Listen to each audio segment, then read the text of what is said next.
Good afternoon. A house divided against itself cannot stand. Abraham Lincoln spoke those words during his presidential campaign, and while they have proven accurate many times before, they are more applicable than ever today. The problems of the 21st century are set to be the most significant and potentially disastrous challenges humanity has ever faced. It seems that every day we are battered with alerts about climate change or conflict or some technological innovation which simultaneously seeks to advance and threaten us as a species. And it's in this climate of fear and panic that the world is facing a surge of nationalist sentiments from almost every corner of the globe. It is in this background of global challenges and struggles that slogans like "America First" and "We want our country back" dominate headlines and civil discourse. We've seen divisive elections and are seeing dividing societies. We've seen extremism become more mainstream and widely accepted than many would have thought possible only years ago. And while people may reject or support these sentiments, one thing that cannot be denied is that, as varied and diverse as they may be, the issues we are facing today have one thing in common. They are all on a global scale. As such, logically, you would assume that global problems require global solutions. However, in a world as divided as ours, global solutions may not be forthcoming, as I have learned personally. Those who know me well are aware that I've been a frequent participant in many Model United Nations conferences, and I've attended several over the past few years. And it was in one of these conferences only a year ago which I made a major revelation, for myself at least, about the extent to which extreme patriotism can affect our values and our perception of the world around us. At this stage in the conference, we were discussing the issue of piracy in international waters. It was a clear-cut, black and white issue that everyone expected to be dealt with easily and quickly with minimal debate. And yet, somehow, while discussing the virtually indisputable principle that vessels should be allowed to sail without being machine-gunned, that I found myself being drawn into a confrontation with another delegate. Now, under different circumstances, I think we may well have been friends. But at this conference, we found ourselves at loggerheads with each other for the sole reason that the nations we represented were supposed to oppose one another. And over the course of this conference, this rivalry escalated, to the point that by the time we reached the piracy issue, we were outright refusing to vote for anything the other side put forward. And as a result, we could not pass anything. It just didn't make sense. The only debate on the topic should have been in the technicalities, the details. And yet, nothing passed. That was the moment when I realized just how easy it is to allow national rivalries and bickering to distract us from the big picture.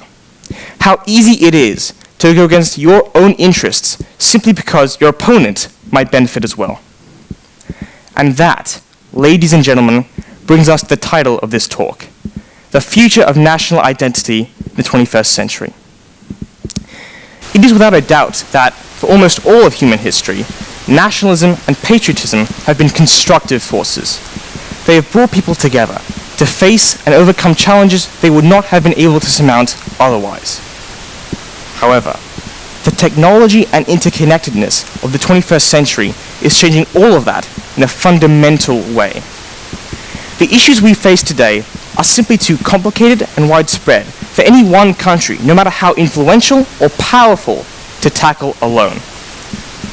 One only needs to look at the tragic situation in Yemen to see just how terrible the consequences of disagreements between nations can be. Now, the crisis in Yemen has its roots in the failure of the political transition designed to bring stability to Yemen following the Arab Spring uprisings. Disillusioned by infighting, corruption, food insecurity, and high unemployment, many ordinary Yemenis flocked to the rebel Houthi movement. But what could have been a local rebellion turned into a fully fledged international conflict when, alarmed by the rise of a group they believed to be backed by Iran, a coalition of countries composed of Saudi Arabia and 8 other Arab states intervened in favor of Yemen's previous government. Since that fateful decision, over 10,000 people have been killed, over 50,000 have been wounded, and 22 million people have been deemed in need of humanitarian aid in what the UN has described as the world's worst man-made humanitarian disaster. Make no mistake, these are the very real consequences of what can occur when nations refuse to help each other. What will happen if nations cannot set aside their differences and help each other tackle the looming challenges of the 21st century? So, the logical next question is what can help nations set aside their differences and help each other? Well, if you're a little cynical that there is any answer to that question following what you just heard, you can hardly be blamed. Nonetheless, I believe that we aren't all doomed just yet. I still believe that there remains more that unites us than that which divides us. And history may well be on my side. After all, what are nations if not entities forged by people of different backgrounds? Sure. Early nations may have been based on a similar ethnicity or the same language. But even the people who forged the first nation state surely had differences of their own. And yet, over time, these differences were discarded, eroded to the point where they became mere trivialities, certainly not things to fight wars over. We need only look at this city to see that principle in action. After all, how else could a city with citizens from China, Malaysia, India, and countless other countries band together to form one of their own? I believe that Singapore may well be a herald for a more united and cooperative future that may yet still come. However, whether or not that future ever arrives is purely dependent on us. Not any country, government, or organization, but us. It is our opinions, desires, and beliefs that will shape national identity in the 21st century, and whether or not we will be able to muster the trust and goodwill needed to help each other tackle the challenges of our time. So often, what defined a nation was what it was not. To be French was to not be German. To be English was to not be French. We as a species must learn to look beyond the petty distinctions we've assigned ourselves. Instead of being alienated by foreign cultures, we must learn to celebrate those very distinctions. Of course, there will be differences that will be impossible to reconcile, no matter how understanding we may be. But, in my albeit limited experience, I found those to be far and few between. And while there will, of course, be dangers and opposition to opening ourselves to foreign influences and ideas, just think of what could be gained. Could Singapore really be half the city it is today without the contributions of all its ethnic groups? Could New York have really claimed the title the capital of the world if it hadn't opened its gates to the millions of immigrants who flocked to the city of dreams?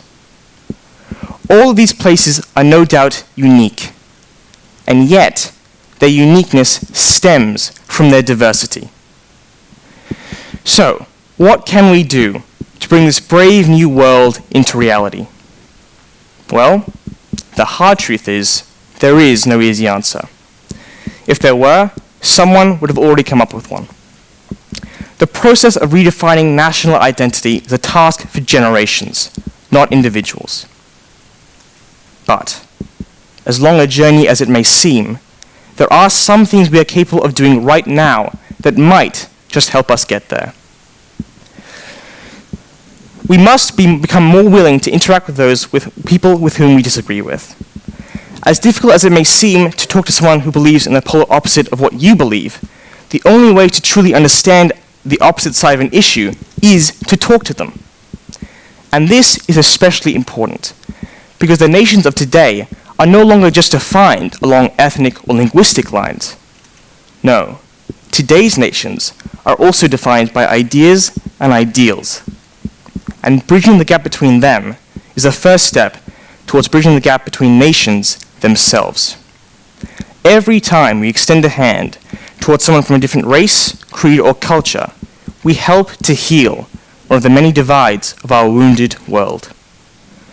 We must also, in order to be confident enough to welcome those unfamiliar to us, grow more confident in ourselves. People collectively have lost confidence in their ability to control the world around them.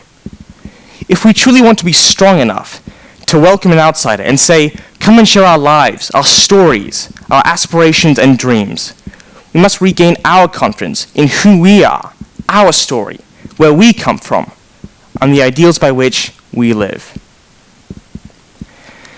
In the interest of full disclosure, this is only the beginning of a lengthy process that has no guarantee of success.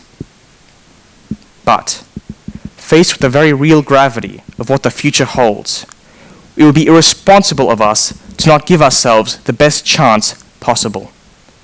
And standing together against a common threat upon which every other quarrel we have with each other pales in comparison is our best chance. As the Dalai Lama said, love and compassion are necessities, not luxuries. Without them, humanity cannot survive. Well, faced with what the future holds, that quote will be put to the test. And only time will tell if the nation-state can adapt to rise to the challenge. Thank you.